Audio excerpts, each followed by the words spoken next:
अस्सलामुअलैकुम। Direct line के साथ मैं हूं जवेरिया जैद। नाज़रीन, सानेहा भाटी चौक लाहौर और सानेहा गुल प्लाजा कराची, ये सिर्फ हादसात नहीं बल्कि ये पूरे निज़ाम के मुंह पर जोरदार तमाचा है। भाटी चौक में एक औरत और बच्ची गटर में गिरकर जान से गई। इंतजामिया और पुलिस ने बर वक्त कार्रवाई की बजाय जांबाहा खातून के शौहर को हिरासत में लेकर तशद्दुद का निशाना बनाया। एक तरफ जांबाहा खातून के शौहर ने इल्ज़ाम आयद किया कि पुलिस ने उस पर तशद्दुद किया, तो दूसरी तरफ पुलिस ने इंसाफ देने की बजाय सुसर से सादा कागज़ पर अंगूठे लगवाकर सच को दफन कर दिया। सवाल यहाँ पे ये है कि क्या यही कानून है, क्या यही रियासत की रिट है?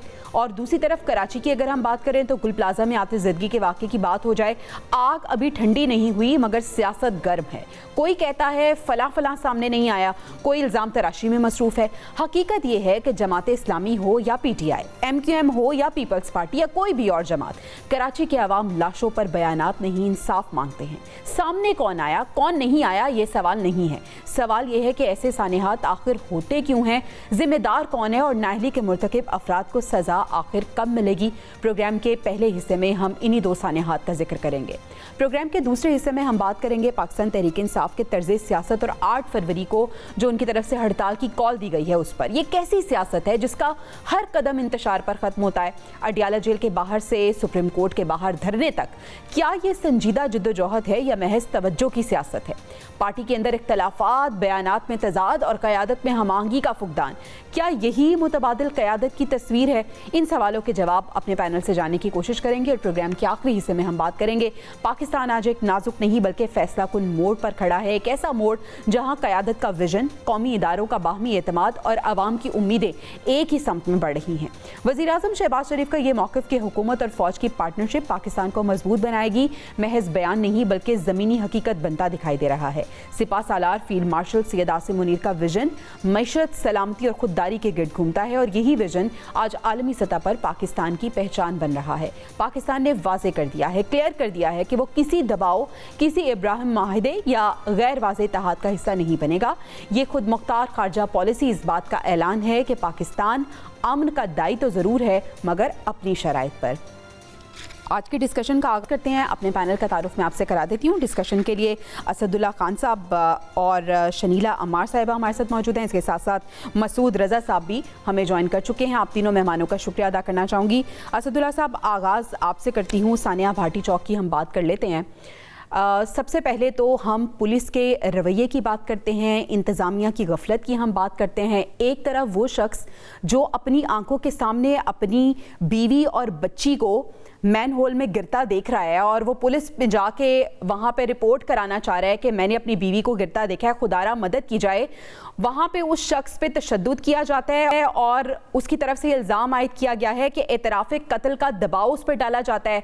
उतनी देर में इंतज़ामिया जो है वो बिल्कुल खामोश तमाशाई बनी हुई है और पुलिस जो है वो अपना अलग किरदार अदा कर रही है। इस सब में उस औरत का और उस बच्ची का जान से चले जाना कैसे आप देखते हैं? कितनी बेहिसी का मुजाहरा किया गया है इस थाने में? देखें, एक पहली बात तो ये है कि ये जो मैन होल्स का ना होना और ये जो तामीराती कामों के दौरान एहतियाती तदाबीर का ना इख्तियार किया जाना, फिर ये सेवरेज के मसाइल, ये तमाम चीज़ें बहुत बेहतर हो सकती हैं अगर बलदियाती इंतखाबात वक्त पर हो गए हों। लेकिन हमारे यहाँ चूंकि बलदियाती इंतखाबात ना कराने के पीछे इंटेंशन ये होती है कि तमाम इख्तियारात अपने हाथ में रखने हैं, फंड जो है वो अपने MPs के जरिए तकसीम कराने हैं ताकि कल को वोट बैंक हमारा मजबूत हो सके। तो ये जो रवैया है वो फिर इस तरह के मसाइल को जन्म देता है। और दूसरी बात यह है कि पुलिस को तो हमने पुलिस की हौसला अफजाई तो खुद ही हमने सियासी बुनियादों पर कर दी है और पुलिस को सियासी बुनियादों पर इस्तवार कर दिया है। हमने पिछले 2-2.5 साल में पुलिस की हौसला अफजाई की है कि वो किसी के घर में घुसे, किसी को मारे, किसी पर तशद्दुद करे, किसी को जो है वो उठा कर ले जाए, पैसे ले, रिश्वत ले, कोई एहतसाब का निज़ाम नहीं बनाया, उल्टा हौसला अफजाई की है, शाबाश दी है कि जिसने सियासी बुनियादों पर लोगों को इंतकाम का निशाना बनाया। तो जब पुलिस को हमने अपने हाथों से ख़राब कर लिया है और जब पुलिस को हमने अपने सियासी मकासद के लिए इस हद तक बिगाड़ लिया है, क्या वो समझते हैं कि वो ज़मीन पर एक खुदा हैं, तो फिर वो उनसे इसी किस्म की तवक्को की जा सकती है। ये एक ऐसा अफसोसनाक पहलू है जिससे हमारे हुक्मरान भी मुबर्रा नहीं हो सकते। ये मुमकिन नहीं है कि वो जिम्मेदारी दूसरों पर डाल के और खुद जो है वो इससे साफ अलग हो जाएं, ये मुमकिन नहीं है। और मेरा ख्याल ये है कि फौरी तौर पर जो बलदियाती इंतखाबात हैं वो इस खौफ से निकलना चाहिए हुकूमतों को कि ये कोई और सियासी जमात मकबूल है, वो जीत जाएगी तो हम क्या करेंगे, उनके लोग जीत जाएंगे तो हम क्या करेंगे। बलदियाती इंतखाबात होने चाहिए ताकि गली मोहल्ले के मसाइल और इस तरह के जो प्रॉब्लम्स हैं वो वैसे ही हल हों, लोग जवाबदेह हों, गटर के ढक्कन, मैन होल्स के मसाइल, गलियों के सेवरेज, इस तरह की तमाम चीज़ें बेहतर हो सकती हैं। और पुलिस का रवैया ठीक करने के लिए, जिसकी तरफ आपने इशारा किया है, इंतजामिया का रवैया ठीक करने के लिए, तो मेरा ख्याल है कि इदारों को गैर सियासी बनाना होगा, चाहे वो पुलिस हो चाहे वो ब्यूरोक्रेसी हो। इनको गैर सियासी बनाएंगे तो शायद वो अवामी खदमत करना वो भूल चुके हैं और उन्हें दोबारा ये सबक याद कराना ज़रूरी है। सही। शनीला साहब, आप कैसे देखती हैं ये जो सानिहा अफसोसनाक हुआ भाटी गेट पे, इसमें पुलिस के रवैये की बात कर रहे थे, पुलिस का रवैया क्या अब ऐसा हुआ है या हम तो बरसों से ये देखते आए हैं कि कोई भी आम शहरी पुलिस स्टेशन जाता हुआ इसी वजह से डरता है कि कहीं उल्टा उसी पे इल्ज़ाम ना लगा दिया जाए। इस वाक़े में भी हमने यही देखा और मीनवाइल हमने ये भी देखा कि इंतज़ामिया जो है वो बहुत देर से वहाँ पर पहुँची, बहुत देर से रेस्क्यू ऑपरेशन किया गया। शुक्रिया जवेरिया। बात यह है कि पुलिस का जो रवैया है वो आज से ऐसा नहीं है। पुलिस का रवैया शुरू से ही ऐसा है। जहां पे कोई साहिब सरबत होगा उसके साथ उसका रवैया और होगा, गरीब बंदा कोई अपनी दाद रसी के लिए जाएगा उसके साथ रवैया कुछ और होगा, और अगर कहीं पे कोई ईमानदार पुलिस वाला कुछ करना चाहेगा तो उसका हाल भी हमने देख लिया था जो पाकपतन के डीपीओ के साथ इमरान खान के दौर में हुआ था कि जी वो जो फर्स्ट लेडी थी उनके फैमिली को जो प्रोटोकॉल नहीं दिया गया तो उसके ऊपर पूरा डीपीओ थाना हमने फारिग कर दिया था। तो ये इस निज़ाम की कमजोरियां हैं और इस निज़ाम की यही कमजोरियां हैं जो आज प्रॉब्लम्स बने हुए हैं। पुलिस को हमेशा सियासी मकासद के लिए इस्तेमाल किया गया, चादर चार दीवारी का पामाल हो गई, ये हम बचपन से सुनते आ रहे हैं। ये चीजें आज नहीं हमारे सामने मीडिया पे कि चादर और चार दीवारी जो है उसको पामाल कर दिया गया है। निजाम की इन्हीं कमजोरियों को दूर करने की जरूरत है। जहां पे पुलिस अच्छा काम करेगी, जहां पे उनकी वजह से क्राइम रेट कम होगा, जहां पे उनकी वजह से लोगों को तहफ़्फ़ुज़ मिलेगा, उसकी तारीफ भी करेंगे। लेकिन जहां पे लोगों के साथ मसाइल हैं उसकी तनकीद भी करेंगे। मैं लास्ट टाइम भी आपके प्रोग्राम में बात करते हुए जब हम डोमेस्टिक वायलेंस के कानून के ऊपर बात कर रहे थे तो मैंने आपको उस वक्त भी एक किस्सा बताया था कि किस तरह एक खातून गई है कि मुझे शोहर हरास कर रहा, तो आगे से उसको एसएचओ कह रही है कि मेरे वालिद भी मेरी वालदा को मारते हैं तो तुम बर्दाश्त करो, कुछ नहीं होता। तो ये वो रवैये हैं जिनको तब्दील करने की जरूरत है। अब वही इंतजामिया जिसने ये काम लेट किया, वो इंतजामिया आगे खबरें भी कुछ और पहुंचाती रही, जिसकी वजह से इतना मैस क्रिएट हुआ। वो काम जो जल्दी हो जाना ही था उन्होंने उसके ऊपर पर्दा डालने की कोशिश की। लेकिन चले हमने कुछ ये दाद रसी तो होते देखी कि कोई बैठा हुआ था जिसने उस पे बाज पुर्स की, कोई था जिसने इस्तीफे की पेशकश कर दी, कोई था जिसने उन लोगों को मुअत्तल किया, कोई था जिन्होंने उनकी खिंचाई की। लेकिन ये चीजें हमने पहले नहीं देखी हुई थी। अब हमें ये चीजें नजर आ रही हैं। सानिहा गुल प्लाजा को आप देख लें कि जब उसका वाकया हुआ था तो क्या हो रहा था, ब्लेम गेम हो रहा था कि इसने किया उसने किया। इस ब्लेम गेम में भी सियासत नहीं होनी चाहिए। जो ये हादसा हुआ है बहुत ही आपने दुरुस्त जानिब निशानदेही किया शनीला साहिबा, और सानिहा गुल प्लाजा पे भी अगला सवाल मैं सानिहा गुल प्लाजा पे ही करने वाली हूँ। पहले मसूद को भी शामिल गुफ्तगू करते हैं, सानिहा भाटी चौक की बात कर लेते हैं। मसूद, अफसोसनाक ये वाकया शाया और फिर ना सिर्फ औरत जो जांबहक हुई हैं उसके शौहर पे तशद्दुद किया गया, बल्कि जो सुसर थे एक वाइट पेपर पर उनसे भी दस्तखत करवा लिए गए। ये कैसा रवैया था पुलिस का, ये कैसा इंतजामिया का हमने देखा रवैया और उनकी गफलत जिसकी वजह से 2 जानें चली गई। देखिए, जब बात हो जमहूर की और जमहूरियत की और रवैया हो कि हुक्मरान खानदान, हम हुक्मरान खानदान वाली सोच हो, तो फिर यही होता है कि ताकत जो है, जैसे अभी असद कह रहे थे ना कि डिवॉल्व करने की जरूरत है, वहां डिवॉल्व नहीं होती, वहां ताकत एक ही नुक्ते की तरफ मरकूज होती चली जाती है। और वो नुक्ता क्या होता है कि कहीं आलिजा को कुछ बुरा ना लग जाए, कहीं उनकी समा खराशी ना हो जाए, कहीं उनके पाए नाजुक के नीचे कोई सर्द चीज ना आ जाए कि उन्हें छींक आ जाए। तो ये रवैया है जब होता है ना, तो ये नीचे तक होता है। फिर उनको पता होता है कि इसकी सजा कितनी सख्त होगी। जो अच्छा काम करते हैं, जो हाँ में हाँ मिलाते हैं, जो तारीफें करते हैं, जो मदासराई करते हैं, उनको फिर नवाजा कैसे जाता है वो भी आपने देखा। किस तरह से गाड़ियां तकसीम की जाती हैं, किस तरह से मनात तकसीम की जाती हैं,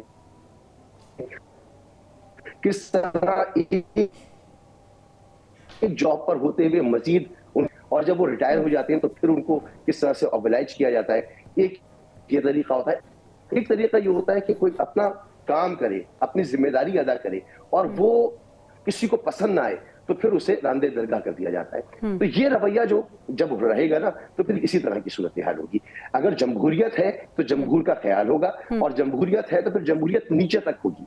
ऐसा नहीं हो सकता कि जमहूरियत आप तक आके रुक जाए। पर यहाँ तो जमहूरियत की बात करना ही फजूल है, क्योंकि हमने देख लिया कि मुल्क में कितनी जमहूरियत कब कब रही है और अब क्या सूरत है। मसूद साहब, असदुल्ला साहब ने निशानदेही की कि बल्दियाती इंतखाबात का ना होना भी इस तरह के सानेहात को जन्म देता है। अग्री करेंगे आप?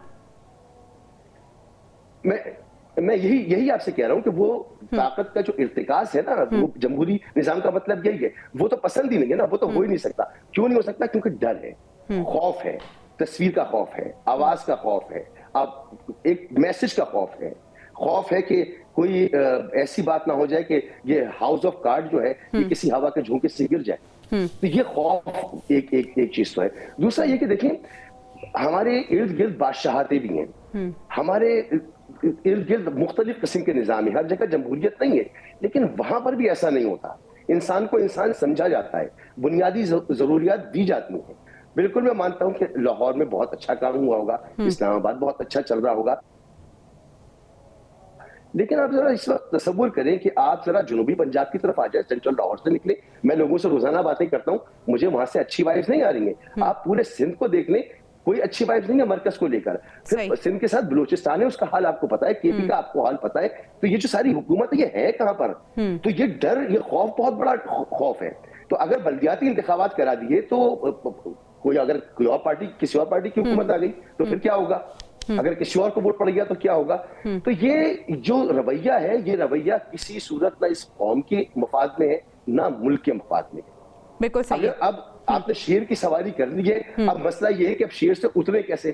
तो ये बहुत बड़ा मसला है और ये किसी की समझ में नहीं आ रहा है। सही सही। असदुल्ला साहब, जिस तरह से शनीला साहब भी बात कर रही थी कि ये सानेहा भाटी गेट के बाद हमने देखा कि वज़ीर आला पंजाब जो है उन्होंने खासी बरहमी का इजहार किया, कुछ बरतरफियाँ भी हुई।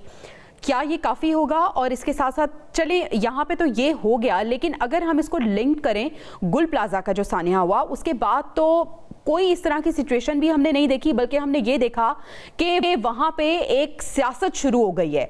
अनफॉर्चुनेटली कोई भी सिंध में या कराची में कोई भी वाक़या इस तरह का होता है तो उसके बाद हम यही मामला देखते हैं कि वहाँ पे सियासत शुरू हो जाती है। और अब सवाल ये है कि क्या इंसानी जानों पे भी पॉइंट स्कोरिंग होगी? देखिए, अनफॉर्चुनेट है। मैं पहले भी जैसा अर्ज कर रहा था कि सिस्टम बनाने की बात है। बरतरफियों से दो चार लोगों को टांग देने से, मीडिया में एक अपने आप को जस्टिफाई कर लेने से मसाइल हल नहीं होते। सिस्टम डेवलप करने की बात होती है, वरना वाक़यात रिपीट होते रहते हैं। अब कराची में आप देखिए, आग लगती है, गुल प्लाजा का आपने जिक्र किया। गुल प्लाजा में आग लगी, 2-4 दिन का रोना धोना होता है, फिर कहीं और आग लग जाएगी। तो सिस्टम तो मौजूद नहीं है, सिस्टम तो डेवलप नहीं किया गया। हम किसी सानहे से ये तो सीखें ना कि हमने उसके बाद ऐसा वाक़या होने से बचाना है। जिन इमारतों में एग्जिट हंगामी अखराज नहीं है, वहां पर हंगामी अखराज बनाने हैं। जहां पर आग बुझाने के हालात नहीं है, वहां आग बुझाने के हालात देने हैं, या वहां पर लाजमी उनको इंश्योर करना है कि वो लगे हुए हों। तो अगर ये नहीं हुआ और 2-4 दिन की गहमा गहमी है, उसके बाद कहीं और आग लग जाएगी। तो हमारा मसला यह है कि हम सिस्टम बनाने की तरफ जाते नहीं है, जस्टिफिकेशन देके 2-4 दिन मीडिया में अपने जवाब पेश करके और बात को खत्म कर देते हैं। यही वजह है कि सानेहात रिपीट होते रहते हैं। क्या सिस्टम बनाना बहुत मुश्किल है या इंटेंशनली हम नहीं बनाना चाहते? देखिए, इसके लिए विल चाहिए। अगर हुकूमतों की विल हो तो कौन सा काम मुश्किल है, कौन सा काम नामुमकिन है। लेकिन मसला यह है कि हमारे यहाँ करप्शन जो है वो गर्दन तक मुआशरे को अपनी लपेट में ले चुकी है।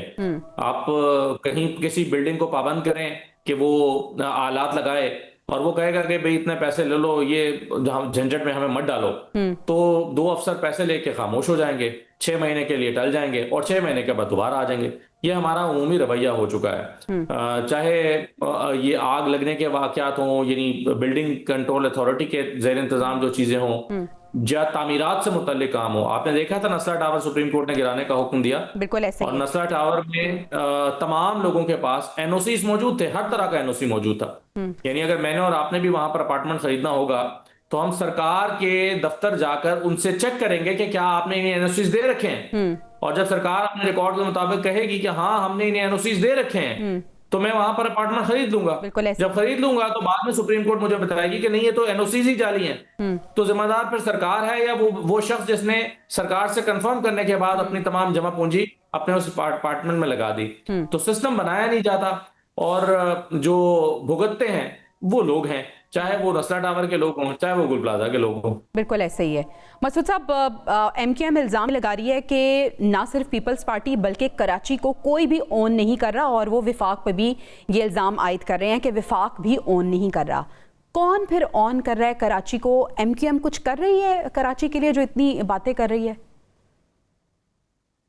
देखिए, एमकेएम का अगर वोट बैंक होता, उसकी रूट इस वक्त मौजूद होती है अवाम के अंदर, तो फिर एमकेएम से कोई तवक्को भी की जा सकती थी। एमकेएम वो है जिसने यहाँ के बल्दियाती इंतखाबात में सिर्फ इसलिए हिस्सा नहीं लिया था कि अगर वो उसमें हिस्सा ले लेते और बुरी तरह से हार जाते तो आम इंतखाबात में ये पार्टी बचती ही नहीं, जो बची खुची पार्टी है। तो उन्होंने इस डर से बाइकआउट किया था इलेक्शन का। फिर यहाँ पर तहरीक इंसाफ और जमात इस्लामी ने ज्यादा सीट्स दी थी और जमात का या तहरीक इंसाफ का मेयर बनता, लेकिन फिर वो टेक्निकल बुनियादों पर बंदे गायब कर दिए गए। तो मुर्तजा वहाब साहब पहली मर्तबा तारीख में, यानी भुट्टो साहब के दौर से लेकर मुर्तजा वहाब तक, कराची ने कभी भी पीपल्स पार्टी को एंटरटेन नहीं किया।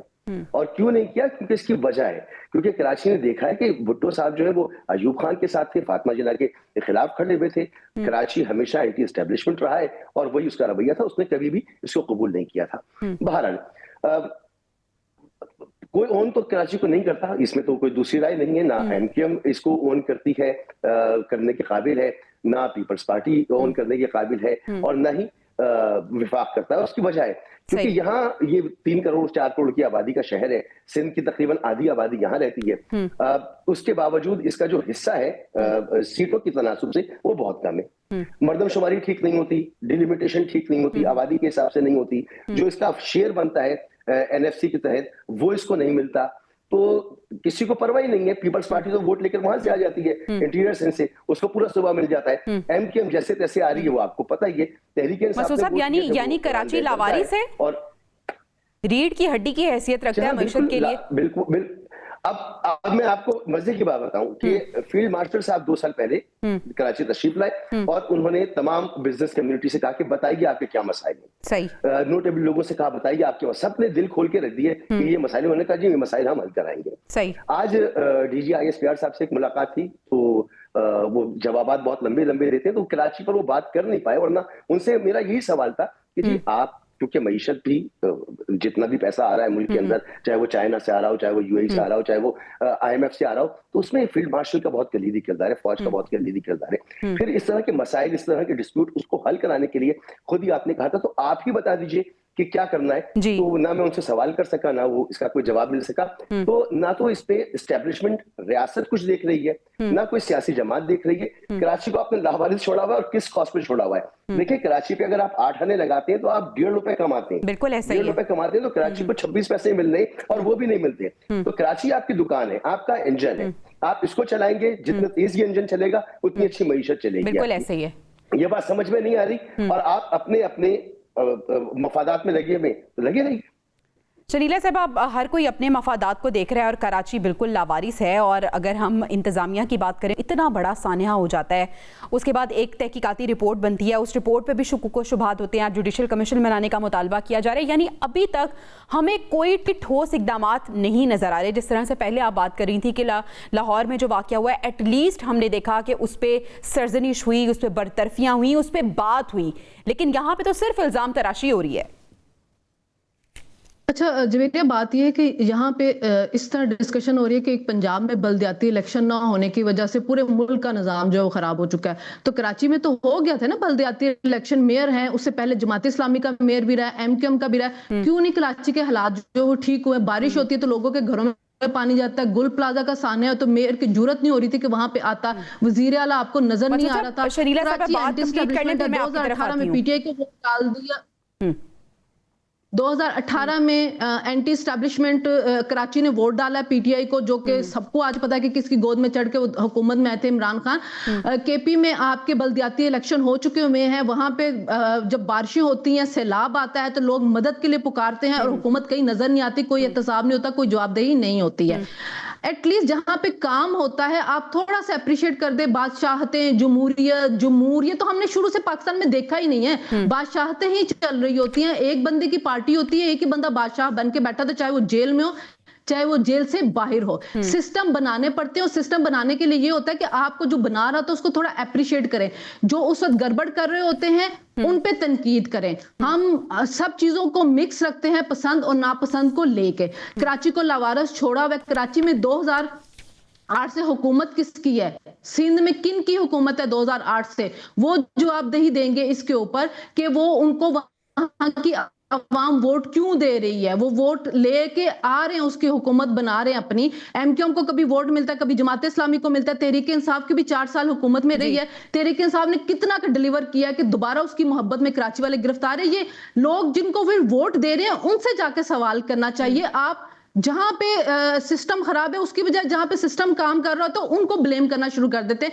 जैसे पंजाब में बल्दियाती इलेक्शन ना होने से पूरे मुल्क के अंदर तबाही जो आ चुकी हुई है। तो मेरा ख्याल में जाके सवाल गुल प्लाजा का जो है वो जाके पीपल्स पार्टी से करना चाहिए, उनसे पूछना चाहिए कि आप 2008 से हुकूमत में बैठे हुए हैं, आपने क्या काम किया, बजाय कि आप मरकज से जाके सवाल करें। क्योंकि मरकज में भी पीपल्स पार्टी की एक दफा हुकूमत आ चुकी है, तहरीक इंसाफ की भी मरकज में आ चुकी है, कितना कराची को उन्होंने बेहतर किया है। सो किसी एक पे ब्लेम डालने की बजाय सारी हुकूमतों से इसके बारे में जवाबदेही होनी चाहिए कि 2 साल की जो हुकूमत है उससे पूछगछ होनी है, 2008 से जो वहां पे बैठी हुई है उससे पूछगछ होनी है। सही। मसूद कुछ ऐड करना चाह रहे हैं? मसूद साहब। नहीं, मुझे नहीं समझ में आ रहा कि क्योंकि ये महसूस हो रहा है कि किसी एक पर ब्लेम डाला जा रहा है ना। तो यहाँ मैं इस बहस में नहीं जाता, मैं सिर्फ इतना कहना चाह रहा था कि ये जो बल्दियाती हुकूमतों का निजाम होता है ना, इसमें एक लूप होल छोड़ा गया है कि जो सूबाई हुकूमत होगी वो कानून बनाएगी। तो हर दफा एक नया कानून बनता है, और कानून क्या बनता है, जो उस हुकूमत को सूट करता हो, जिसमें वो इख्तियारात नीचे ना देती हो। तो इस चीज को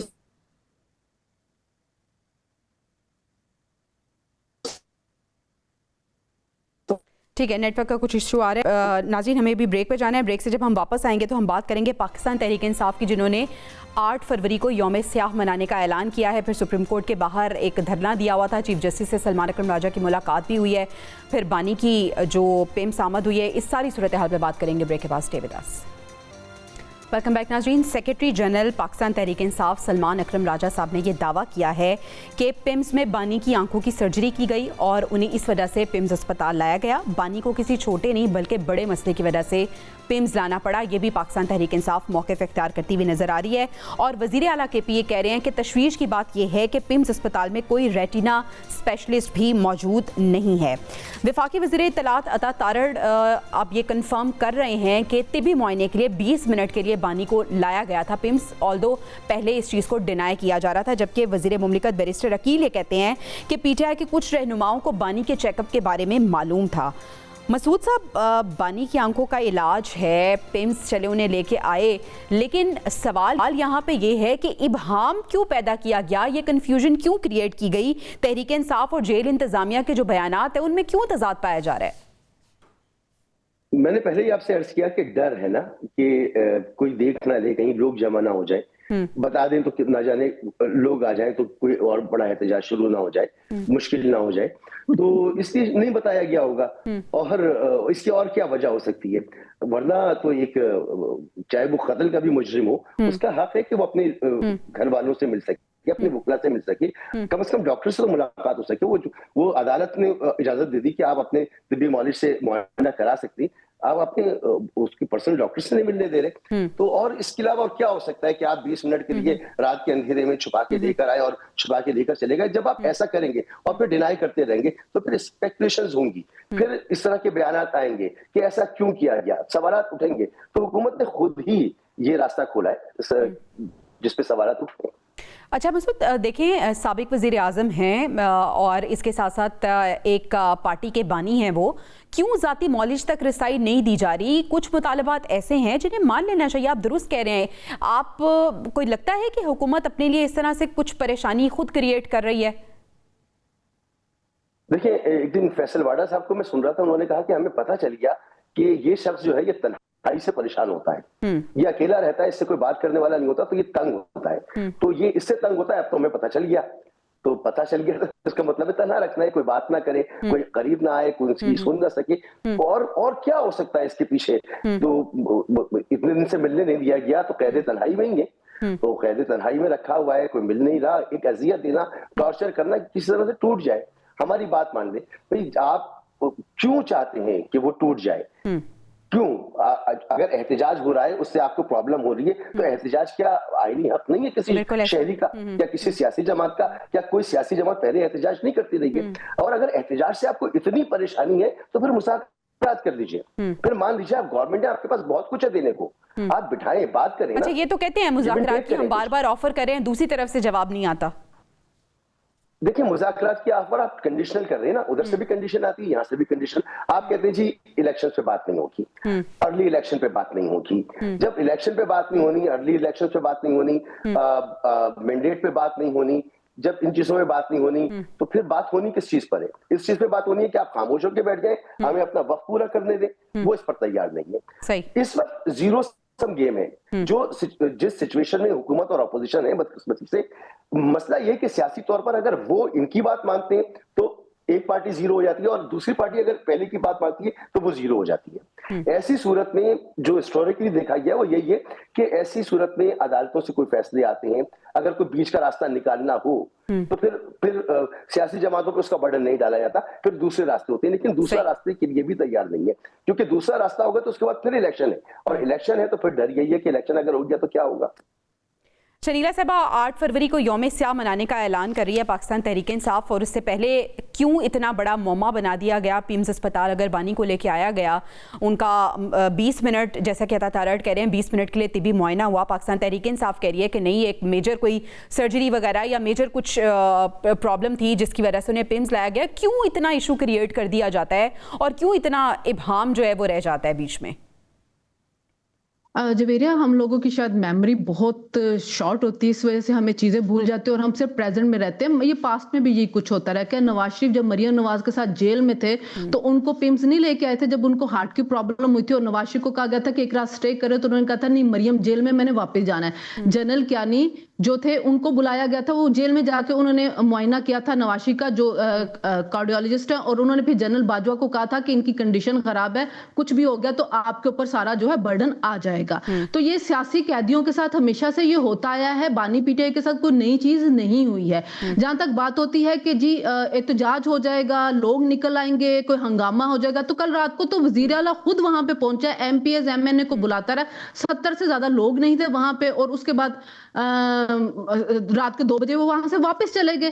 तो ये कैसा एक अवामी मकबूल लीडर था कि जिसकी बीमारी के डर से हुकूमत बताती नहीं, और जब बीमारी का डर भी बता भी दिया जाता तो उसके बाद भी वहां पे लोग इकट्ठे नहीं हो रहे होते।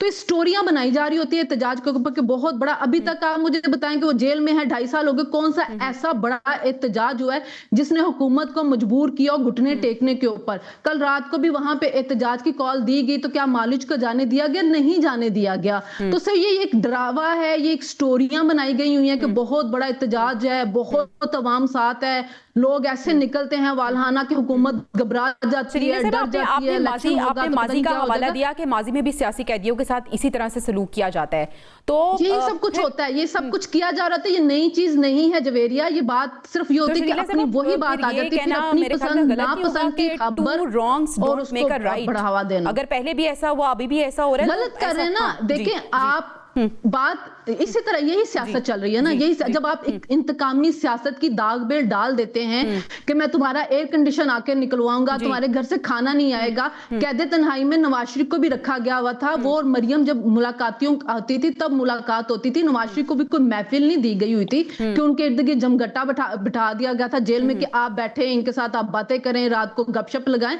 उनको तो उनकी बेगम के जब हॉस्पिटल में थी, और उनकी, अब ये तो सबको पता है ना कि मुझे बात करने दे बेटे से कि मैं उनकी खैरियत पूछ लूं, तो उन्होंने कहा आपके 20 मिनट खत्म हो चुके हुए हैं। ये जो सियासी इंतकाम की रवायत डाल दी गई हुई है, उसी की वजह से ये मसले, ये चीजें चल रही हैं आगे। अगर आप इन चीजों को रोकना है तो फिर सबको अपने अंदर ज़र्फ पैदा करना होगा।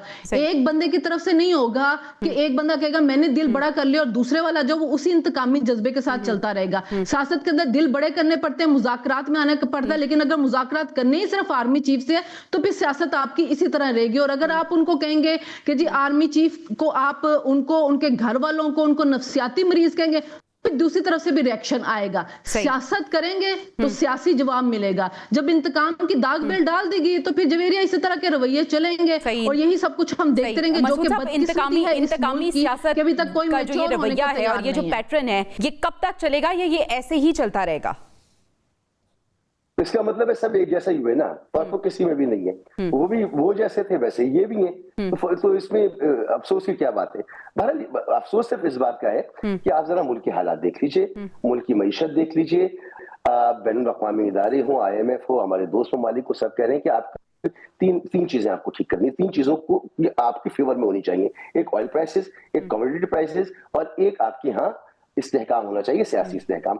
तो आपकी मईशत ग्रो करेगी। मईशत ग्रो नहीं कर रही, इस वक्त रिकॉर्ड महंगाई है, रिकॉर्ड जो है आपकी बेरोजगारी है, ब्रेन ड्रेन आपके यहाँ से हो रहा है, ग्रोथ आपकी हो नहीं रही है, इकोनॉमी स्टैग्नेंट हुई है। आप दावे कर रहे हैं कि मैक्रो इकोनॉमिक इंडिकेटर्स अच्छे हो गए, लेकिन हुआ क्या है कि आपने कर्जा लिया है और कर्जे की वजह से हुआ है। तो अगर आपको ये समझ में नहीं आ रहा तो चला लें जितने अरसे और चला सकते हैं। तो मसूद साहब, इस अनसर्टेनिटी की सूरत हाल में 8 फरवरी को अब यौम स्याह का ऐलान किया गया है, क्या होने जा रहा है 8 फरवरी को? देखिए क्या होगा, ये एहतजाज होता है, दूसरी तरफ से तशद्दुद होता है, मारपिटाई होती है। अब आवाम क्या हर दफा क्या डंडे लाठी होते या बंदूकें लेके निकलेगा? आवाम ये नहीं करती है। अगर आप मुझसे कहें किसी ऐसे एहतजाज में जाना है, मैं अपने शायद ऐसे एहतजाज से अवॉइड करूंगा, अपने घर वालों को नहीं जाने दूंगा। एहतजाज जिन ममालिक में होते हैं, पुरअमन एहतजाज होते हैं, तो वहां पर हुकूमतें फैसिलिटेट करती हैं। 9 मई की फिर बात आ जाएगी, वो सब कुछ हो जाएगा। बहरहाल उसके लिए बना ले, जुडिशियल कमीशन बना लीजिए, अब पता चल जाएगा क्या है। तो उसमें बड़े मसाइल हैं। इमरान खान के दौर में भी मैं देखिए बात यह कि इस वक्त है इमरान खान ज़ेर अताब, वो है ऑपोजिशन में, इस वक्त वो हुकूमत में नहीं है। मुल्क के मसाइल का हल, अगर मुल्क में सियासी इस्तेहकाम लाना है, हुकूमत की जिम्मेदारी है। मुल्क की मईशत बेहतर करनी है, हुकूमत की जिम्मेदारी है। हमारे सामने जितने भी मसाइल हैं वो हुकूमत की जिम्मेदारी है। तो हम तवक्को करेंगे कि हुकूमत आगे बढ़े, मसाइल को हल करे। लेकिन हुकूमत अगर ये कहेगी क्योंकि मेरे साथ गलत किया था तो मैं भी करूंगा और मुझे भी यही करना है और फिर उसमें हमारा नुकसान हो रहा हो, तो फिर हम हुकूमत से ही सवाल करेंगे ना। हम क्यों याद दिलाएंगे कि पहले क्या हुआ था? भाई पहले गलत हुआ था ना, आप ही चीख के कहते थे वो गलत था। जब वो गलत था तो ये कैसे सही हो गया, और अगर ये सही है तो फिर वो कैसे गलत था? सही। तो ये तजाद से तो निकले ना कम से कम। ठीक है, ये तजाद से अभी फिलहाल तो निकलते हुए नजर नहीं आ रहे। शर्नीला साहब, 8 फरवरी को यौम स्याह मनाना है, आपको लगता है कि अपोजिशन इत्तेहाद के पास कोई मुस्बत एजेंडा मौजूद है? नहीं, अभी तक जवेरिया वो खुद कंफ्यूज है। हमें पता ही नहीं कि उनका एहतजाज है क्या। उनके जो तर्जुमान ने KPK उनसे पूछा इस्लामाबाद जाएंगे, नहीं अभी हमने सोचा नहीं, एहतजाज कहाँ करना है, हमने खैबर पख्तूनख्वा के अंदर करना है। अच्छा, लाहौर में तो वो बसंत मना रहे, चले हम जी कैदी नंबर 804 की पतंगे उड़ाना शुरू कर देंगे। तो अभी तक उनकी तरफ से ऐसा कोई एहतजाज का लाहे अमल ही नहीं है कि उनके वर्कर्स को पता। दूसरी बात यह है कि जवेरिया उनके वर्कर्स को इतनी दफा एहतजाज के इंजेक्शन लगा दें कि वो फटीग हो चुके हैं। वो वर्कर निकलता है, वो जेलों में जाता है, उसकी दादरसी के लिए कोई नहीं होता है।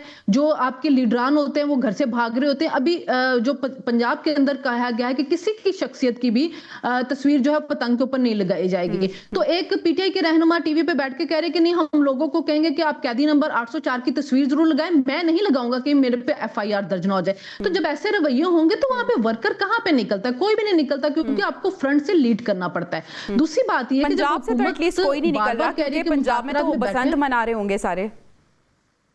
यही ना, बसंत मना रहे होंगे, पंजाब अपने हल्ले गुल्ले में होगा। पंजाब से पहले भी नहीं निकलता। KPK में बैठे हुए, KPK में जितना मर्जी वो एहतजाज कर लें, रोड ब्लॉक कर लें। जो नौरीन उनको कह रही है, नौरीन खान उनको कह रही है कि जी आप तरबेला डैम की बिजली बंद कर दें, तो आपने फिर जो करना है आप फिर अपने सूबे के साथ कर लें, उसका दूसरों के ऊपर कोई असर नहीं पड़ रहा होगा। तो बेहतर ये होता है कि देखें जवेरिया, मुज़ाकरात जो होते हैं ना, सियासतदानी करते हैं, और सियासतदानों के पास कोई हथियार नहीं होते कि जिसके जरिए उसने फैसला करना होता है कौन जीता कौन हारा। हर वक्त आप इनकलाब की धमकियां दे के, चढ़ाई करने की धमकियां दे के कि हम गंडापुर के सबके सामने बयानात हैं, आ रहे हैं, बस इस दफा हम ये कर देंगे, हमने वफाक पे चढ़ाई कर दी, उससे कुछ हासिल नहीं होता। आप बैठे तो सही मुज़ाकरात में, कुछ लो और दो की बुनियाद पे मुज़ाकरात होते हैं, इनका वर्कर्स पहला तो इस अगर चीज़ से भी नाला है कि एहतजाज की कॉल दी जाती है, कुछ वर्कर्स अगर निकल भी जाएं तो वहां से जो क़यादत है वो गायब नजर आती है। खैर, हमें ब्रेक पे जाना है नाज़रीन, ब्रेक से वापस आए तो हम बात करेंगे बिजनेसमैन फोरम से शहबाज शरीफ साहब ने खिताब किया है, उन्होंने क्या कहा है, ब्रेक के बाद इसको डिस्कस करेंगे। Stay with us.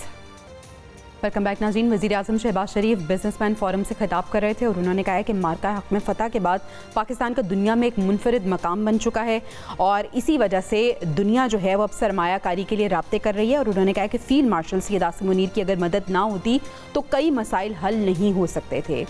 मसूद साहब, पाकिस्तान के जो मुस्बत बयानियाँ हैं, आप समझते हैं कि मनफी प्रोपेगंडे को अब वो पीछे छोड़ रहा है और जो मुस्बत बयानियाँ है उसने सबकत ले लिया और यही वजह है कि अब जो आलमी सरमायाकार हैं उनकी दिलचस्पी पाकिस्तान में बढ़ती जा रही है?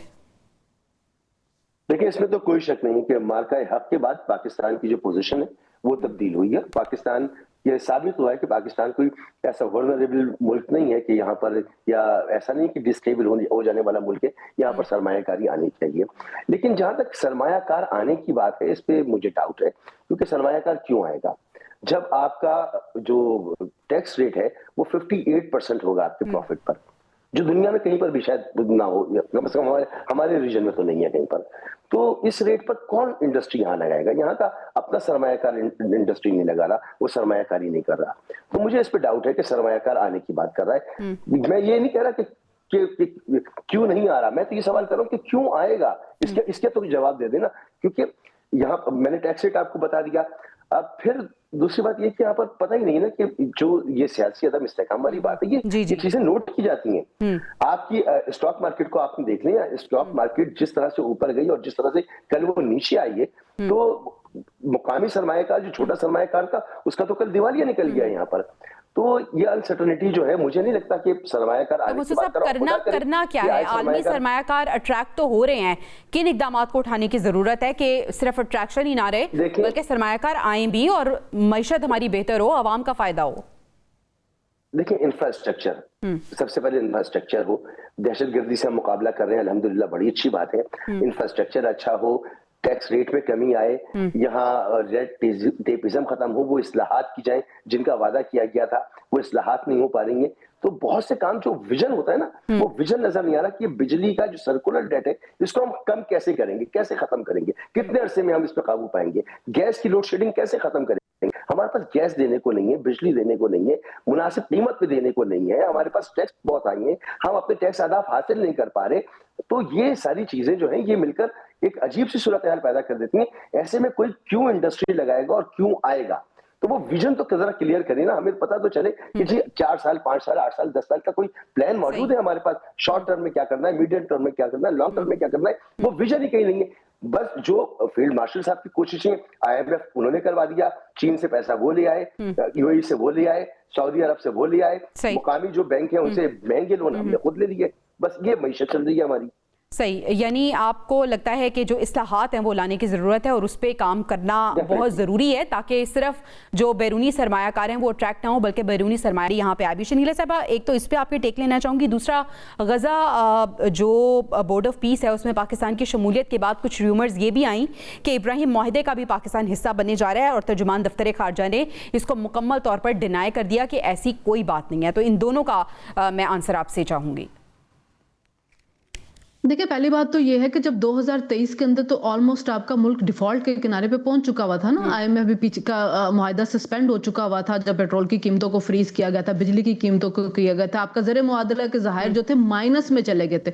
तो वहां से अब जो है वो बेहतरी होनी शुरू हो चुकी हुई है। लेकिन हम IMF के साथ मुआहदे में जिसमें बड़ी सख्त शराइत है, उसी के तहत आपने कुछ छूट देनी है, कुछ आपने लगामें खींच के रखनी है। असल में हमारे यहाँ पे जो मसला है वो है टैक्स चोरी का। जब तक हम टैक्स नेट में लोगों को नहीं लेके आएंगे, टैक्स चोरी नहीं रोकेंगे, हमारे पास रेवेन्यू नहीं बढ़ेगा, तब तक हम लोगों को छूट नहीं दे सकते। तो अब आप ये देखें कि 22% से अब आपके 10% के ऊपर आपका आ तो गया ना शरह सूद, ये भी बहुत बड़ी एक कामयाबी है। उसके बाद आज 4% जो है वो सनतों के लिए बिजली टैरिफ में कमी की गई है और उसके बाद मजीद रिलीफ IF से मांगा जाएगा। तो जब आप इतनी सख्त शराइत के अंदर हो तो वहां से रिलीफ लेते लेते थोड़ा टाइम लगेगा और इस्तेहकाम आ गया है, ग्रोथ की तरफ जाते हुए जाहिर टाइम लगेगा, क्योंकि इकोनॉमी कोई स्विच नहीं है कि आपने दबाया और ठीक हो गई, और आपने बंद करनी हो तो बंद कर दी। इस तरह नहीं होता है, टाइम लेती है ऐसी चीजें जब आप बिल्कुल डिफॉल्ट से आगे आ रहे हो। दूसरी बात है कि जो गजा का है, मैं पहले दिन से उसकी बात करी थी, पिछली दफा प्रोग्राम में बात की थी कि हुकूमत ने बड़ा कैटेगोरिकली ये बात कही थी कि गजा अकॉर्ड के अंदर जाने का मतलब ये नहीं है कि हम इसराइल को तस्लीम करें या हमारी वहां पे जो है फौजें जाएंगे और जाके वो डिसआर्म कर रही होंगी हमास को। ये अमन के लिए बना है, पीस के लिए बना है और फलस्तीनियों की अपनी ख्वाहिश पे बना है। जब फलस्तीन का वजीर आजम आके हमारे वजीर आजम का शुक्रिया अदा कर रहा है, इसका मतलब है कि हमारी पॉलिसीज को वो सराह रहा है, हमारी पॉलिसीज को पसंद कर रहा है, हमारी सपोर्ट के जो उसको मिल रही है वो उसके साथ है। तो इसमें जाना इसलिए भी जरूरी था कि नहीं ऐसा होना चाहिए था कि वहां पे ऐसे लोगों की तादाद ज्यादा हो जाती कि जहां पे फलस्तीन के मौक़िफ़ बताने वाले लोग जो है वो कम हो जाते हैं। अब यूरोपीय यूनियन जो है वो नहीं अगर उसके अंदर जा रहे तो उसके अपने ग्रीनलैंड की वजह से प्रेसिडेंट ट्रम्प के साथ प्रॉब्लम चल रहे हैं, फिर ईरान का भी इशू जो है वो भी अभी बन रहा है। यूरोपीय यूनियन इस वजह से इंडिया की तरफ जा रहा है, हम अमेरिका की तरफ जा रहे हैं। दुनिया के अंदर ब्लॉक्स बहुत बन रहे हैं, तो उसके अंदर सियासत जो है वो बहुत तब्दील हो रही है। तो हमें ऐसे लग रहा है कि पाकिस्तान किसी भी ब्लॉक का हिस्सा नहीं बन रहा। पाकिस्तान का एक अपना किरदार है और पाकिस्तान का अपना मुस्बत इमेज है जो हम देख रहे हैं कि मार्का हक की कामयाबी की बात पूरी दुनिया इसको देख रही है। बहुत शुक्रिया शनीरा साहिबा और मसूद साहब हमारे साथ मौजूद थे। नाजरीन, प्रोग्राम से इजाज़त दीजिए, इंशाल्लाह आपसे अगले हफ्ते मुलाकात होगी। अल्लाह निगहबान।